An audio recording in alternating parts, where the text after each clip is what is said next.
जी अस्सलाम वालेकुम, मैं हूं रऊफ़ क्लास और आपके सामने नया वीडियो लाके साथ हाजिर हूं। पहले तो दोस्तों को कहना था जिन्होंने चैनल को सब्सक्राइब नहीं किया, जो नए हमारे दोस्त आ रहे हैं चैनल देखने के लिए, वो सब्सक्राइब कर लें। आज की जो खबर है वो पाकिस्तान के लिए बड़ी डिस्टर्बिंग न्यूज़ है। अमेरिका से जो आ रही हैं खबरें आ रही हैं, वैसे तो हमको मतलब हर वक्त मैं तो वो क्या कहते हैं, जब से होश संभाला है तो पाकिस्तान को नाजुक हालात में पाया है और कभी ये नहीं हुआ कि कोई एक होता है मोमेंट ऑफ रिलीफ होता है, नहीं जी अब हम ठीक हैं तो अब अगले 5-10 साल तक ये 5-10 साल तक हम आके सुकून का सांस हम ले सकेंगे। जो भी डेकेड आया है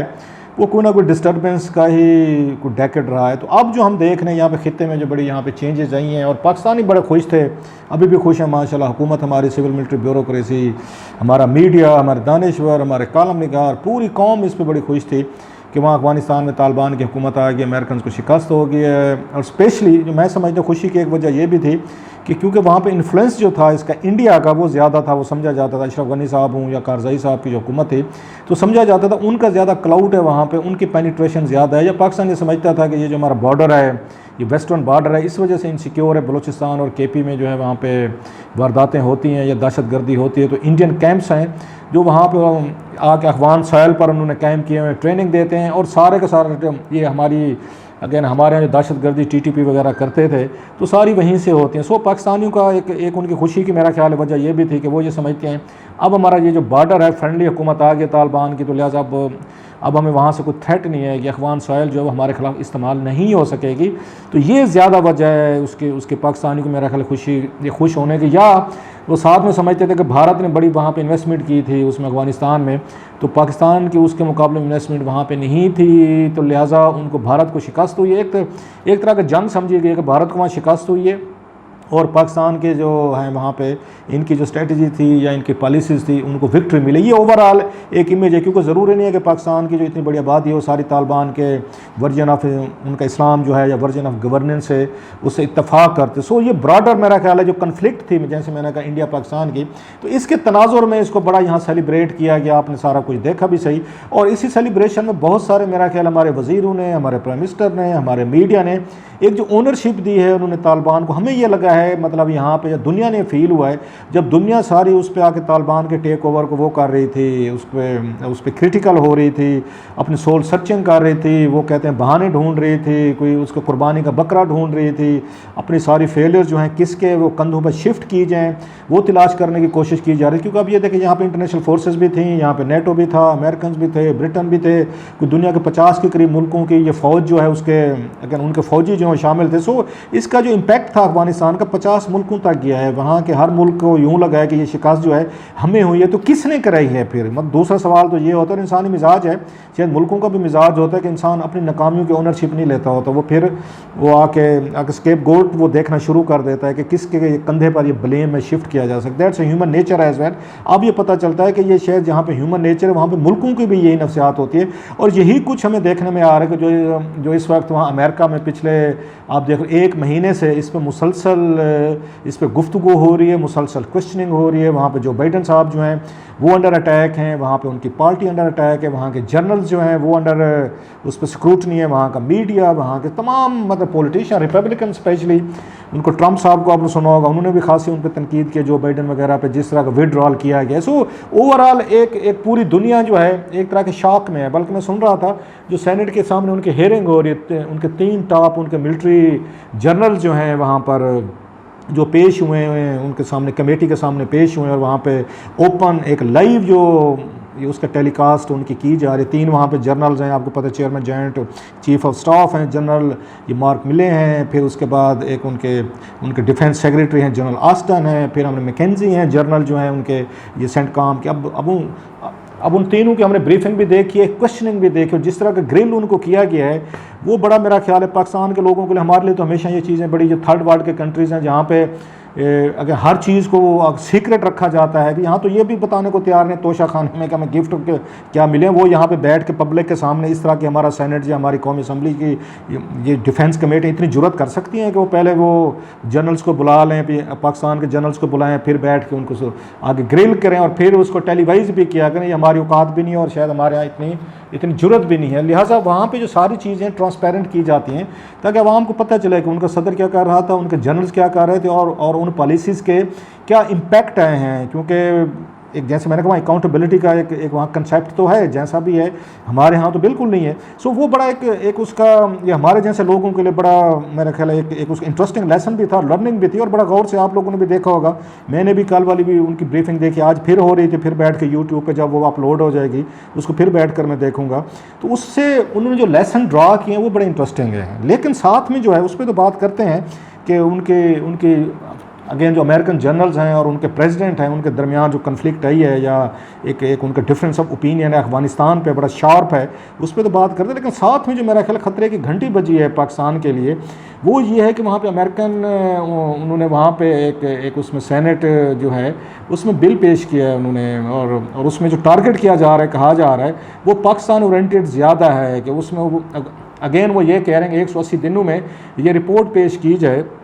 कि इसका कौन जिम्मेदार, डिबाकल जो हुआ है वहाँ पे उसमें अफगानिस्तान में कौन उसका जिम्मेदार। स्पेशली वो ये देखना चाहते हैं कि इसमें तालिबान की सपोर्ट कौन करता रहा है, उसने किसने उनको आके हिमायत की है, वो कैसे जीते हैं, स्टेट एक्टर कौन थे, नॉन स्टेट एक्टर्स कौन थे, and specially referring to Pakistan. So ये भी कहा जा सकता है इसमें कोई 22 के करीब जो हैं वो उसके रिपब्लिकन्स के वो सेनेटर्स हैं, और टोटल जो बिल पास करने के लिए मेरा ख्याल 51 की आपको चाहिए होते, दोनों हाउसेज जो डेमोक्रेट को रिपब्लिकन के 50-50 वोट्स हैं। तो कहा जा रहा है अगर वोटिंग हुई और दोनों साइड से 50-50 वोट पड़े इस पे जो पाकिस्तान से रिलेटेड बिल आ रहा है जिसमें पाकिस्तान के लिए खतरात का कहा जा रहा है, तो शायद फिर जो उनकी कमला हैरिस जो है उनकी अगर उनके वाइस प्रेसिडेंट जो है तो उनका वोट कास्ट किया जाएगा। तो वहाँ पे बहुत सारी चीज़ें मैं देख रहा था, प्रेस को भी पढ़ रहा था कि इसकी क्या इंप्लीकेशंस हो सकती हैं पाकिस्तान के लिए। एक तो साफ ज़ाहिर है पाकिस्तान तो ये किसी स्टेज पर समझेगा कि इंडियन लॉबी जो है वो एक्टिव हुई है वहाँ पे, क्योंकि माजी में भी हमने देखा है कि उनके दौर में, ट्रंप साहब के दौर में एक पाकिस्तान को $500 मिलियन के F-16 मिलने थे जिसमें अमेरिकन जो हैं वो सब्सिडाइज़ कर रहे थे। एक बिल आया था, उस बिल को भी रुकवा लिया गया था, बाद में पाकिस्तान को F-16 वगैरह वो नहीं मिल सके थे, अगरचे बिल नहीं पास हुआ था, लेकिन वो फिर भी उन्होंने लॉबिंग जो है इफेक्टिवली उन्होंने कर ली थी। अब भी यही कहा जा रहा है कि ज़रूरी नहीं है कि बिल जो है वहाँ पे आया है जिसमें पाकिस्तान को टारगेट किया जा सकता है, पाकिस्तान में पाबंदियाँ लग सकती हैं, और पाकिस्तान के लिए ऑलरेडी आपको पता है FTF में हम वहाँ फंसे हुए हैं हमारे ऑलरेडी, और हमारे यहाँ पे इकनॉमिक इश्यूज़ जो हैं वो डे बाई डे वर्सन होते जा रहे हैं। तो अब उसमें जो नया बिल आ रहा है ये हुकूमत अमेरिका जो है वो पाकिस्तान को बड़ा अपना करीबी एक वो समझती है कि एक अपना एलाय समझती है, साथी समझती है, इत्तेहादी समझती है। सो वो पाकिस्तान को उस हद तक तो नहीं लेकर जा सकते कि जहाँ पे बिल्कुल कोलैप्स कर जाए या बिल्कुल बैठ जाए या नॉर्थ कोरिया या ईरान की तरह इसको मिसाल बनाया जाए, वो तो नहीं करेंगे। लेकिन वो ये समझ रहे हैं, कुछ मैं उनको एक्सपर्ट्स को पढ़ रहा था कि शायद बारगेन करेंगे, गिव एंड टेक करेंगे। बाइडेन की एडमिनिस्ट्रेशन जो है ऑलरेडी आपको पता इमरान खान साहब को फ़ोन कॉल भी नहीं आ रही, सो उससे लगता है कि वहाँ पे रिफ्ट तो है कि जो बाइडेन की एडमिनिस्ट्रेशन जो पाकिस्तान के मौजूदा पॉलिटिकल सेटअप या लीडर जो हैं उनको अप्रिशिएट नहीं कर रही। लिहाजा वो मुमकिन है कि चाइना से रिलेटेड जो हमारे ऊपर दबाव आ रहा है या कुछ और वो यहाँ पे इश्यूज़ हैं, तो बाइडेन एडमिनिस्ट्रेशन पाकिस्तान के इस्टेब्लिशमेंट या पाकिस्तान के ये हुक्मरानों पर दबाव डाल सकते हैं कि ओके फ़ाइन, हम इसको बिल को वहाँ क्लियर नहीं होने देते हमारी सेनेट या कांग्रेस में जो आ रहा है, लेकिन आप बताएं इसके बदले आप हमें क्या कहेंगे, आप हमारे लिए क्या करेंगे। अब वो क्या इंटरेस्ट, वो अपनी लिस्ट भेजते हैं कि ये चीज़ें करें तो हम वहाँ पे बिल जो है ना वो पास नहीं होने देंगे, वो तो भी हम उसको देखेंगे। लेकिन लगता ये है कि चीज़ें जो हैं वो पाकिस्तान के लिए इतनी रोज़ी नहीं है। जिस तरह की ब्रीफिंग वहाँ पे दी गई है और उन्होंने जो वो जर्नल जो हैं उन्होंने गुफ्तगू की है, इससे हट के इस जर्नल से पहले कि जाएँ ब्रीफिंग पे, ये जो बाज़ लोगों का ख्याल है, उनका एक्सपर्ट्स का, कुछ से मेरी बात भी हुई है, कुछ को मैंने पढ़ा भी है, कि वो ये समझते हैं कि जिस तरह के पाकिस्तान ने कि हमारे कुछ वज़ीरों ने, स्पेशली शेख रशीद का कहा जाता है कि उन्होंने जो एविडेंसेस प्रोवाइड किए हैं इसको दुनिया को कि तालिबान के हम ही गॉड फादर हैं, हम ही उनके उस्ताद हैं, हम ही मास्टर हैं, हम ही उनको चलाते हैं, हम ही रिमोट कंट्रोल वो हमारे पास चलते हैं। बल्कि शेख रशीद साहब ने तो अपने इंटरव्यू में कहा था, मेरा ख्याल में गलत नहीं कह रहा, सलीम साफ़ी साहब का इंटरव्यू था, इसमें जिरगा में उन्होंने कहा था कि ये तालिबान है उनकी तो फैमिली जहाँ बाराकों में रहती हैं, मतलब उन्होंने बताया था, और आते जाते रहते हैं हॉस्पिटल्स में भी उनका इलाज उनका चलता रहता है, वो ज़ख्मी होते हैं, लड़ के अमेरिकन नेटो फोर्सेज वो पाकिस्तान के अंदर आ जाते हैं, सारी सपोर्ट भी है, ये फैमिलीज़ भी हैं। सो वो सारी चीज़ें हमने इकट्ठी करके उनको दी हुई हैं। फिर हमने हमारे वज़ीरों के जो बयानात थे, जिस तरह के हमने भाग के ओनरशिप दी है तालिबान को, हालांकि बहुत सारे सेना एलिमेंट कह रहे थे कि पूरी दुनिया को साथ लेकर चलें, इतना ज़्यादा जज्बाती इमोशनल, इमरान खान साहब ने भी बड़े आपको पता है उन्होंने बयानात इस पर दिए हैं। सो हमारी उसके बाद हमने देखा पाकिस्तान के कुछ पावरफुल लोग जो हैं वहाँ पे उनकी तस्वीर भी सामने आई थी, उनकी जनरल साहब की हमने देखी थी, वो काबुल में गए थे, उन्होंने वहाँ पर जाके कुछ मुलाकातें की, तो समझा गया पाकिस्तान उनकी हुकूमत बनाने में भी एक बड़ा अहम रोल अदा कर रहा है। लेकिन ये पाकिस्तान का भी केस बड़ा स्ट्रांग है कि ये जो हम पे ये इल्ज़ाम लगता है कि जनाब कि आप जो तालिबान के अगेन वो गॉडफादर बने हुए थे और हमने शायद वहाँ पे वो सब कुछ किया है। तो सवाल ये है कि जब यहाँ पे तालिबान गिरफ्तार थे, जैसे मुल्ला ब्रदर जो हैं, इनको रिहा कराने में यही अमेरिकन का रोल था। उन्होंने कहा था इनको रिहा करें, हम दोहा मुज़ाकरात करना चाहते हैं। दोहा में उन्होंने तालिबान का ऑफिस खुलवाया और ये उसके कतर की क्या मजाल थी कि वो उनके अमेरिकन की मर्ज़ी के खिलाफ वहाँ पे दोहा में बैठकर इन तालिबान का ऑफिस खोलते हैं। ये आपने 3 साल वहाँ पे रखा, मुज़ाकरात किए, अमेरिकन से उनके साथ बैठकर एक पूरा मुआहदा साइन किया कि हम यहाँ से कहाँ से कब तक यहाँ से निकल कर जाएंगे। सो पाकिस्तान ने जो कुछ भी किया, उन्होंने अमेरिकन ने कहा तालिबान हमें डिलीवर करके दें, हमने उनको डिलीवर करके दिए, उनके साथ रहे, बल्कि वॉर एंड टेरर के एक तरह के साथी भी रहे, और जिसके हमें $1.5-2 अरब जो है हर साल खर्चा भी मिलता रहा कि $32 अरब के करीब हमने पैसे भी लिए। So we were their partners. अब वो पार्टनर्स कह रहे हैं कि नहीं जी अब आप हमारे से डबल गेम खेल रहे थे और आपने हमारी पूरी सपोर्ट नहीं की। वो जी अमेरिकन समझते हैं कि इसको प्रोब होना चाहिए। बहरहाल ये तो एक उस पर अलहद है कि पाकिस्तान की इसको डील करने के लिए क्या स्ट्रेटेजी आएगी, लेकिन लगता है ये वक्ती तौर पर ये चीज़ें जो वहाँ अमेरिका में हो रही हैं, हमारे यहाँ ज़रा थोड़ा सा माहौल ज़रा कूल होना शुरू हो। जब वो डेली बेसिस पे हमारे वज़ीर, हमारे प्राइम मिनिस्टर और दीगर लोग बयानात दे रहे थे मीडिया में भी, वो ज़रा थोड़ी सी ठंड पड़ना शुरू हो गया कि हमें एहसास होना शुरू हो गया है कि इतनी जुबिलिएशन जो है शायद हमारे लिए बेहतर नहीं थी। खैर ये भी एक इसको देखेंगे आने वाले दिनों में। लेकिन मेन चीज़ें जो हैं वहाँ पे ये हैं कि जिस तरह सेनेटर्स ने अमेरिका में उन्होंने आके उनको ग्रिल किया है, उनको अपने 3 जनरल्स को या डिफेंस सेक्रेटरी को, तो पाकिस्तान के लोगों के लिए आई ओपनर है, लेकिन पहले भी होती रहती हैं। और स्पेशली जो उनसे कहा गया कि जी हमने जो मेन इशू था उसमें वो था कि उन्होंने जो बाइडन ने कहा था,